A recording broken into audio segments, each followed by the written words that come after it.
Bonjour ou bonsoir mes petites patates, ça y est, Ligue des Champions, ça commence. Et on va commencer avec un petit tour de magie. Un tour de magie? Oui mes petites patates, un petit tour de magie. Donc ça c'est le Barça quand il est arrivé en Ligue des Champions. On avait toutes les cartes en main. On a joué contre Pilsen, nickel. Puis, il y a eu la première mi-temps contre le Bayern. Et là, on nous refuse un penalty, on perd quelques cartes. Le Barça encaisse un premier but, on repère quelques cartes. Le Barça encaisse le deuxième but, on repère quelques cartes. Le Barça joue contre l'Inter. Ils encaissent un but, on repère quelques cartes. Le Barça, on lui refuse un but. On avait droit à ce but, mais on nous le refuse. Pedri, on perd quelques cartes. Le Barça, il joue à ce moment-là, et on a droit à un penalty, on nous refuse le penalty. On perd quelques cartes. Match retour contre l'Inter. On n'a pas joué au foot. On a été mauvais. Parce que là, c'est notre faute. Hein. On va doucement. Et on perd quelques cartes. Et maintenant, on n'a plus les cartes en main. Il nous reste une petite carte. Et c'est même pas nous qui l'avons en main, les gars. C'est Pilsen. Mais cette petite carte, on va la jouer à fond. On va y aller et on va y croire. Une carte, ça veut dire que le jeu n'est pas mort. Et on va en parler maintenant.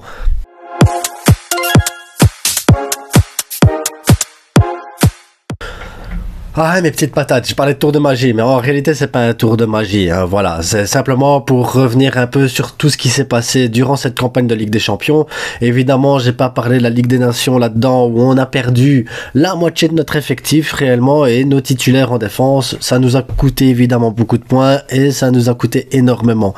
C'est pas Xavi, c'est pas l'équipe, c'est voilà, les circonstances font qu'actuellement nous sommes en difficulté, les circonstances font que maintenant, ça dépend de l'Inter, les gars. Donc, ça dépend de l'Inter, ça dépend de Pilsen surtout. Donc, est-ce que Laporta va donner un petit million à chaque joueur de Victoria Pilsen pour qu'il soit chaud boulette pour le match et qu'il ait, voilà, un petit match nul, une défaite de l'Inter, ça serait top. Et aujourd'hui, pour ce menu du jour, pour cette Ligue des Champions, mes petites patates, la chose importante à retenir, c'est que on va partir sur l'idée que l'Inter fait match nul ou que l'Inter perd ce match. Pour pouvoir parler maintenant du match du Bayern. Et on va parler tout de suite du Bayern. Alors, le Bayern qui va arriver au Nou Camp en pleine forme. Ouais, en plus, ouais, ils sont en pleine forme, les gars. 2-0 dernier match, 5-2, 5-0, enfin, ils arrêtent pas de marquer, ils arrêtent pas de mettre des buts, ils arrêtent pas de ne pas perdre. C'est une machine, ils sont premiers du groupe, ils savent qu'ils vont être qualifiés, donc on pourrait se dire, ils sont qualifiés, ils ont rien à... Mais c'est des Allemands. Ils ont cette mentalité, ils doivent à tout prix gagner tous les matchs, ils doivent à tout prix montrer qu'ils sont là, qu'ils sont supérieurs. Ils ont des joueurs qui, voilà, parce qu'ils vont arriver quand même avec 3 blessés, pas des petites blessures non plus, hein. Le Roi Sané, Neuer, et Hernandez. Donc 3 joueurs importants de leur effectif ne seront pas là, mais il reste quand même Müller, Sané... Quand même deuxième au Ballon d'Or, les gars. Hein. Goretzka, Upamecano, De Ligt, Pavard. Oui, parce que Pavard, cette année, il est en forme. Donc, voilà, c'est pas un petit effectif, c'est une machine, on les connaît. Ils vont jouer sûrement à 3 ou 4 derrière. Mais voilà, c'est tout offensif. C'est ou tout derrière, ça peut partir en contre. Ça peut, voilà. Le Bayern, c'est une machine. Le Bayern, ils sont rodés. Le Bayern, dès qu'ils intègrent des joueurs, c'est pour remplacer les petits éléments qui manquent simplement à leur schéma. Il n'y a pas eu tout un effectif qui a été renouvelé. Donc le Bayern, voilà, ils sont sur une continuité, et cette continuité, c'est ce qui fait la maturité et l'expérience d'une équipe. Ce qu'il nous manque, les gars. Et ça, c'est normal. On commence ici la saison avec plein de nouveaux joueurs. On commence ici avec, on a Koundé qui est nouveau. Robert Lewandowski qui est nouveau, Rafinha qui est nouveau, Marcos Alonso qui est nouveau, Bellerin qui est nouveau, qu'est-ce qu'on a d'autre? Fati qui revient après 1 an et demi de blessure. On a Baldé, 18 ans, il arrive seulement dans l'effectif réellement, les gars, même si on a l'impression qu'il a toujours été là, il arrive seulement dans l'effectif. Et voilà, c'est plein de joueurs qu'on est en train d'incorporer, c'est tout un nouvel effectif qu'on est en train de mettre en place. Et ça, c'est pas comme ça, les gars. Même si Xavi, ça fait 1 an qu'il est là, tous les joueurs que je viens de citer ont réellement commencé à jouer avec le Barça fin août, début septembre. Ça ne fait que 2 mois et demi. Donc l'effectif manque de maturité. On le sait. L'effectif manque de stabilité réellement avec les blessures qu'on a eues. N'oubliez pas que Koundé a été blessé pendant un bon moment. On a Araujo qui est encore blessé ici et pour une belle blessure. Il sera peut-être de retour pour la Coupe du Monde. Moi, personnellement, j'espère que non. Comme ça, il peut se reposer pendant la Coupe du Monde pour arriver en forme en janvier. Qu'est-ce qu'on a eu d'autre? On a... Voilà, il y a plein de blessures, les gars. Plein de blessures. Frenkie de Jong a été blessé longtemps aussi, parce qu'on était là, Busquets, pourquoi c'est lui? Ben, n'oubliez pas que Frenkie était blessé. C'est important de s'en souvenir, et c'est important de s'en rappeler aussi, les gars. Donc, on n'a jamais eu un effectif 100% en forme depuis le retour de Ligue des Nations. Donc... il y a des circonstances atténuantes entre l'arbitrage, les blessures et tout ça. On arrive dans une situation, voilà. C'est comme ça. Et c'est pour ça que ici, on va partir sur le positif. On va se dire, ben voilà, Pilsen, ils gagnent leur match, ou ils font match nul, voilà, ils donnent leur vie sur le terrain, parce que eux, peut-être, ils pensent peut-être à l'Europa League, ou ils pensent simplement à jouer au foot. Ce serait bien de jouer au foot, les gars. Et nous, de notre côté, ben, on doit faire ce qu'il faut pour gagner contre le Bayern dans cette situation-là, évidemment. Donc, dans cette situation, pour gagner contre le Bayern, il nous faut la même mentalité qu'on a eu sur les 2 derniers matchs, là, parce que 3-0, 4-0, je suis désolé, mais Villarreal et Atlético Bilbao, de base, c'est pas des petites équipes, hein. C'est des bonnes équipes, hein. Villarreal l'année passée, demi-finale Ligue des Champions. Bilbao, ça a toujours été une équipe compliquée à jouer, même au Nou Camp. Voilà, cette fois-ci ici, on a montré qu'on était bon, on a montré qu'on est en forme, on a montré beaucoup de belles choses, et c'est pour ça qu'on va tenter un effectif hybride. Je pense que c'est le bon mot. Hybride, l'effectif. Donc, on va partir sur un 4-3-3, du moins sur papier, avec à droite Bellerin, Koundé, Marcos Alonso, Baldé, et au milieu de terrain, Frenkie, Gavi, Pedri. En attaque, Dembélé, Lewandowski, Ferran Torres. Maintenant que je vous ai donné l'effectif, je vous explique pourquoi. Donc moi, dans mon idée à moi, c'est qu'en phase défensive, évidemment, on est sur un 4-3-3 où à ce moment-là, Dembélé revient pour aider Bellerin et Ferran Torres revient pour aider Baldé défendre. L'axe avec Frenkie de Jong et Pedri et Gavi pour le pressing, Robert Lewandowski pour empêcher justement les relances peut-être de Goretzka ou d'Upamecano ou de Ligt. Donc ça c'est le principe de base en phase défensive. Maintenant on doit gagner la bataille du milieu de terrain, on doit gagner le pressing, on doit avoir la balle, on est chez nous, on est à domicile, on doit nous montrer quand même notre supériorité et puis de toute façon on est là pour gagner les gars, on est là pour continuer à mettre des buts. Donc le plus important, c'est la phase offensive, surtout pour nous. Et en phase offensive, Marcos Alonso, Koundé derrière et Frenkie de Jong avec eux au milieu. Juste entre les deux. Pour pouvoir récupérer les ballons, gagner les duels et pour pas se retrouver juste à 2 derrière. Et comme ça, ben, lui, s'il récupère la balle, ben, il peut monter et casser des lignes en montant. Et s'il ne sait pas le faire, de toute façon, ben, Marcos Alonso ou Koundé savent aussi faire des longues balles. Il n'y a pas de problème, ils savent jouer au pied, ces deux joueurs. Sur les ailes, Baldé, qui aura pas le même rôle que Bellerin, Baldé, lui, il colle la ligne et il percute. Pourquoi c'est lui qui doit percuter? Parce qu'on sait tous, Ferran Torres ne sait pas percuter. Ferran Torres ne sait pas dribbler comme un Dembélé ou comme un Baldé. Donc dans ces cas-là, c'est Baldé qui aura ce rôle-là de percuter sur le flanc. Comme ça, si Baldé il percute sur le flanc comme ça permettrait à Torres, lui qui a quand même cette capacité à se démarquer, à trouver les espaces, à rentrer dans l'axe pour justement aider Robert Lewandowski à pas se retrouver isolé comme ça en attaque tout seul. Parce que si Ferran Torres arrive à trouver à ce moment-là le bon positionnement, les bons espaces, c'est obligé que les défenseurs aillent sur Torres pour le tenir, et ça permettrait à Robert Lewandowski de se retrouver peut-être en 1 contre 1, ou même mieux, de se retrouver tout seul. Donc à ce moment-là, Baldé, Ferran, Robert Lewandowski et Bellerin qui aura le rôle différent, c'est de justement aller dans l'axe à la Ferran Torres pour apporter un surnombre dans le rectangle et Dembélé d'avoir le même rôle que Baldé à ce moment-là, de faire de la percussion directement, du dribble et de centrer, de tenter, voilà. Mais je veux pas me retrouver avec juste Dembélé tout seul sur le côté là, parce que voilà, c'est pas Bilbao. Dembélé tout seul, il a besoin aussi que d'autres joueurs fassent des appels. Pas forcément pour qu'on leur fasse la passe, mais simplement pour libérer des espaces pour justement Dembélé dribbler. C'est important. Et bien sûr, Gavi, Pedri, juste un peu en retrait du rectangle, vu qu'on aura 3 joueurs dans le rectangle, pour moi, Bellerin, Robert Lewandowski, Ferran Torres.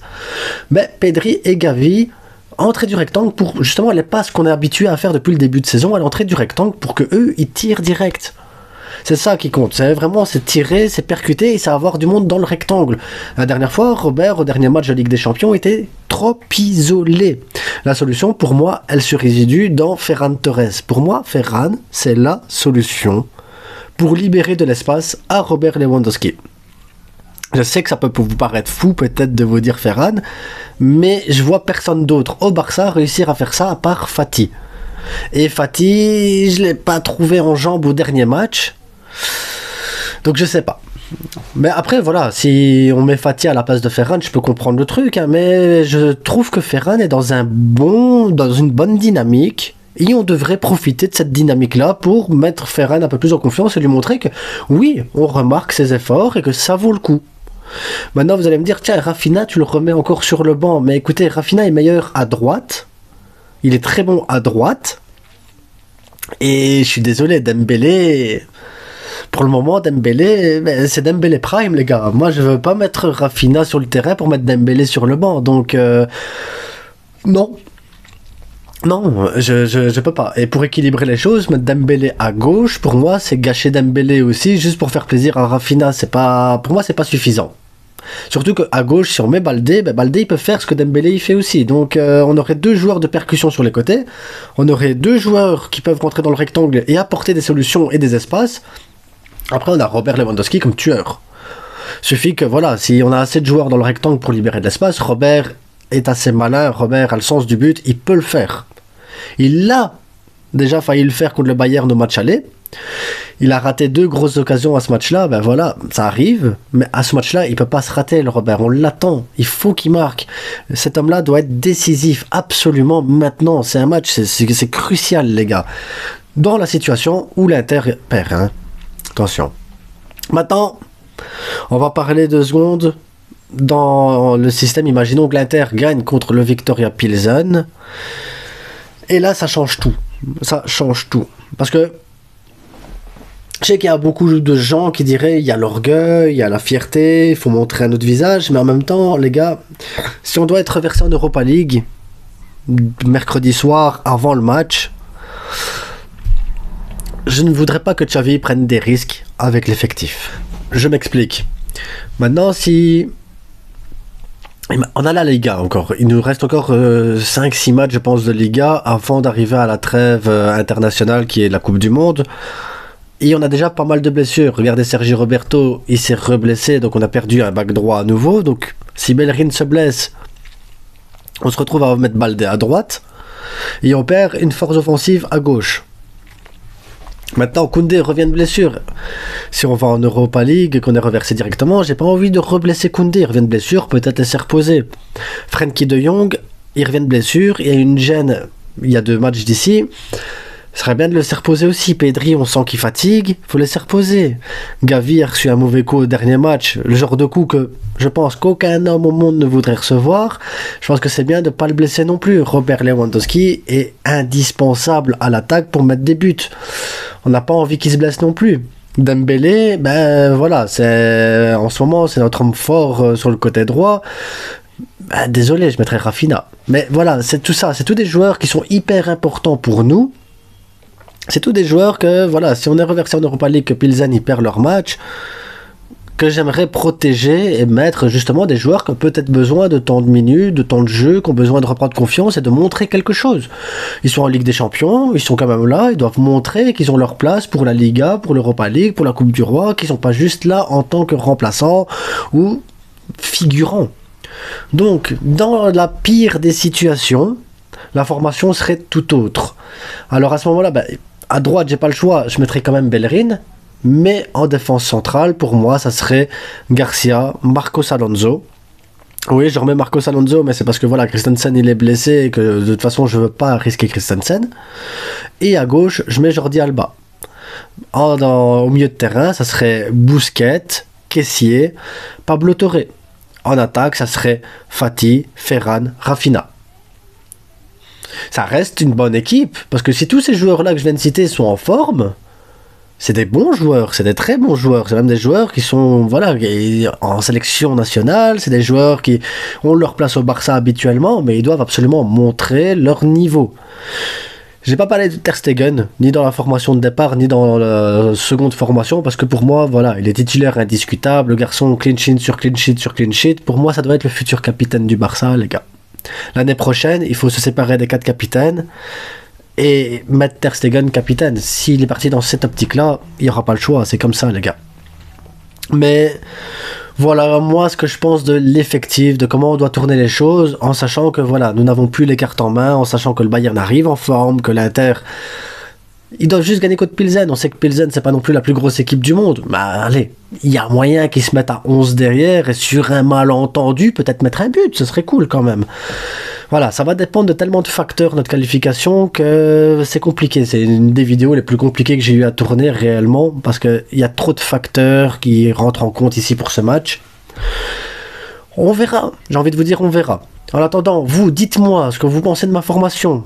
Est-ce que vous pensez que même si on va en Europa League, il faut avoir un effectif complet? Dites-moi ce que... Vos impressions, comment vous ressentez le match, comment est-ce que vous nous voyez aller en Ligue des Champions? Est-ce que pour vous, non, c'est déjà l'Europa League, c'est sûr et certain? Est-ce que vous voulez voir un Xavi out? Moi je suis contre les gars, je vous le dis tout de suite, je suis contre le Xavi out aussi. Comme ça voilà, je vous donne mon point de vue tant qu'on y est. Quel effectif vous metteriez si maintenant on peut se qualifier encore en Ligue des Champions? Dites-moi tout ça dans les commentaires, j'y répondrai. En attendant, abonnez-vous, likez, partagez, faites-vous plaisir les gars. Et visca le Barça!